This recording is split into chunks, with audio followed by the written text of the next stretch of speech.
கிறிஸ்துவுக்குள் மிகவும் பிரியமானவர்களே, கர்த்தராகிய இயேசு கிறிஸ்து நாமத்தினாலே உங்களை வாழ்த்துகிறேன். கேள்வி பதில்: கிறிஸ்துமஸ் வரி கொடுப்பது சரியா தவறா? 500 கொடுக்க வேண்டும், இல்லாவிட்டால் சாபம். கட்டாய கலெக்ஷன். மன உற்சாகமாய் கொடுப்போம் இடத்தில் தேவன் பிரியமாயிருக்கிறார். இரண்டாவது கேள்வி: கிறிஸ்துமஸ் ஸ்டார் என்ன சொல்லுகிறது? 800 ஆண்டுகளுக்கு முன்பாகவே ஸ்டார் இருக்கிறது. கிறிஸ்துமஸுக்கும் இயேசுவுக்கும் மட்டும்தான் சம்பந்தம் இருக்கிறது. நம் உள்ளத்திலும் இல்லத்திலும் இயேசுக்கு மட்டும்தான் நாம் இடம் கொடுக்க வேண்டும். இது குறித்துதான் முழுமையான விளக்கங்களை என் பிரதர் MD ஜெகன் அவர்கள் இந்த காணொலியில் பேசியிருக்கிறார்கள். பாருங்கள், கேளுங்கள். அது உங்களுக்கு மிகவும் பிரயோஜனமாக இருக்கும். சகோதரர் மனசு வாதிக்கப்பட்டு ஒரு மெயில் எழுதியிருக்கிறாரு. ரொம்ப கஷ்டமா இருக்கு அந்த மெயிலை படிக்கும் போது. நான் அந்த மெயிலில் அவர் சொல்லியிருக்கிறவங்களை பற்றியெல்லாம் நான் சொல்ல விரும்பலை. அவர் என்ன சொல்லியிருக்கிறாருங்கிறத மாத்திரம் நான் சொல்கிறேன். வருகிற இந்த கிறிஸ்மஸுக்கு எங்கள் சபையில் கட்டாய கலெக்ஷன் நடக்குது. ஒரு ஆள் கண்டிப்பாக 500 ரூபா கொடுக்கணும். யூத்ஸு இதெல்லாம் வாங்கிட்டு வந்து கொடுக்கணும். இல்லைன்னு சொன்னால் அது சாபம் அப்படிங்கிற மாதிரி நிறைய போட்டு எங்களை த்ரெட்டன் பண்ணுறாங்க.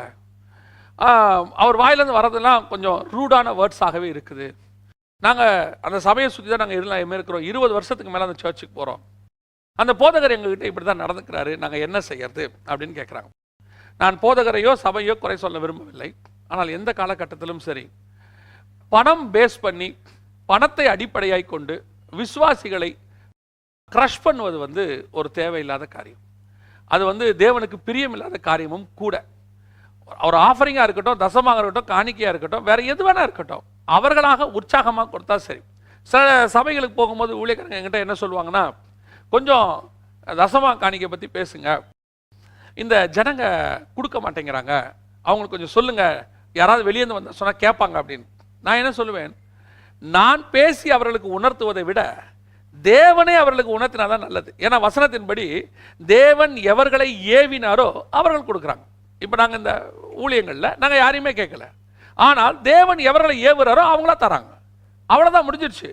உங்களோட தேவைகள் பரலோகம் சந்திக்கும். ஜனங்களை நீங்கள் தெரியப்படுத்த வேண்டிய அவசியமே கிடையாது.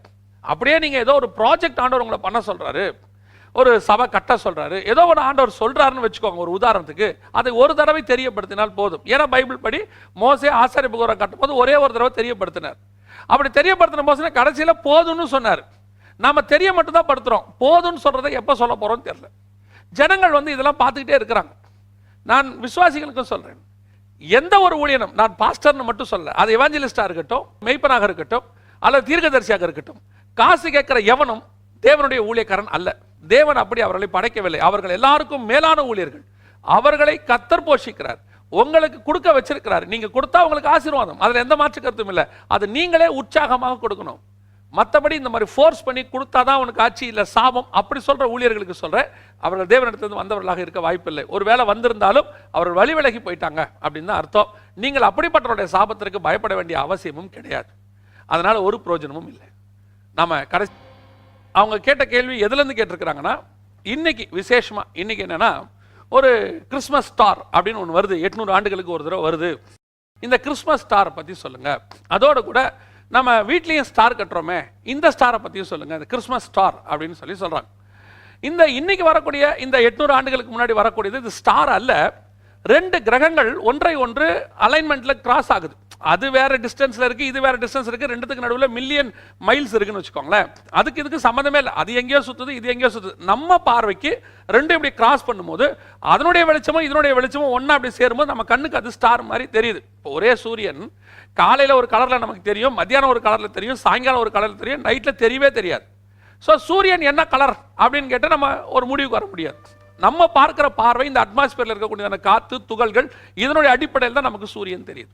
அதே மாதிரி தான் இந்த ஸ்டாரும். இதுக்கும் கிறிஸ்மஸ்க்கும் எந்த சம்பந்தம் இல்லை.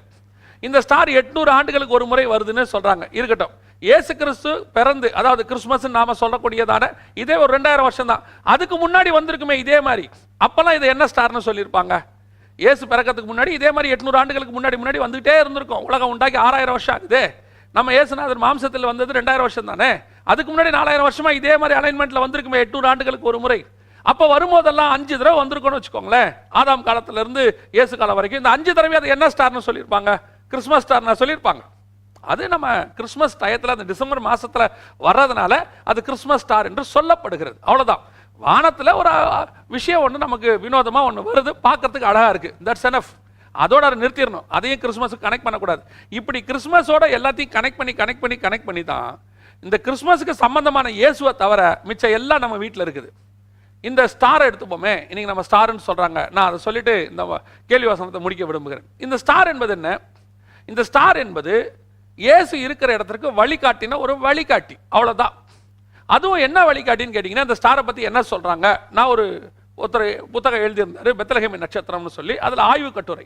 அந்த ஆய்வு கட்டுரையில் அவர் எப்படி எழுதியிருக்கிறாரு அப்படின்னு கேட்டால், இந்த ஸ்டாரை குறித்து ஹேண்ட் டைனாசிட்டியில் இருக்கக்கூடியதான ஒரு பல்கலைக்கழகத்தில் 2500 வருஷமா அது இருக்குதாமா. அதில் வானத்தில் வரக்கூடிய எல்லாத்தையும் பற்றி அவங்க நோட்ஸ் வச்சிருக்கிறாங்க. அதுலேயும் இந்த ஸ்டார் பற்றி எழுதியிருக்கிறாங்க. இந்த ஸ்டாரோட எஃபெக்ட் என்னன்னா, 6 மாதம் தெரியும், திருப்பி ஒரு 6 மாதத்துக்கு தெரியாது, அடுத்த ஒரு 6 மாதத்துக்கு தெரியும்.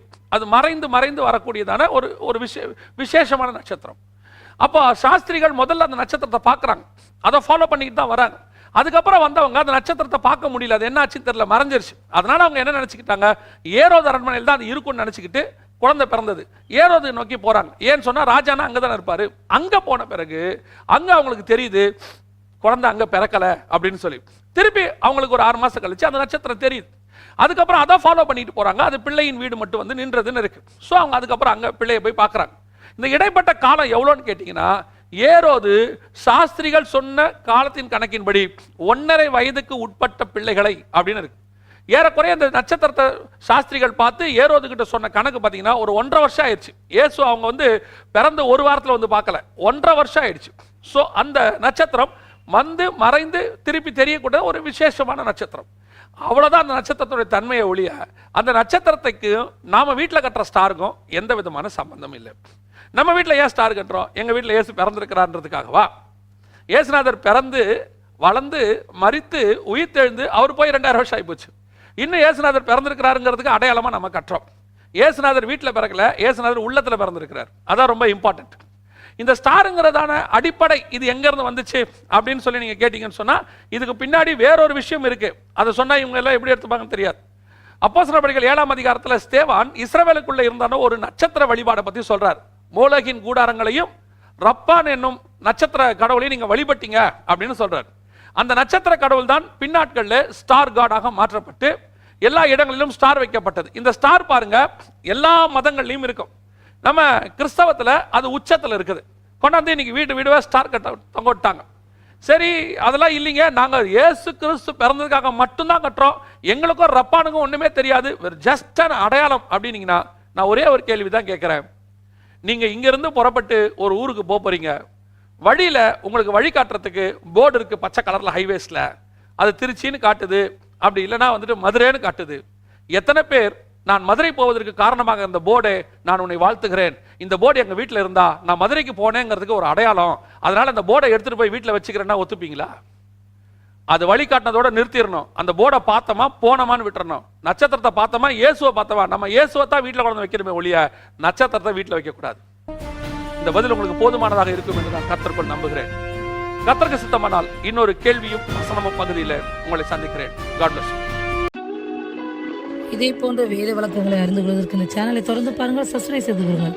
அது உங்களுடைய ஆரோக்கிய வாழ்க்கைக்கு மிகவும் பிரயோஜனமாக இருக்கும். தேவன் தான் உங்களை ஆசீர்வதிப்பாராக. ஆமென்.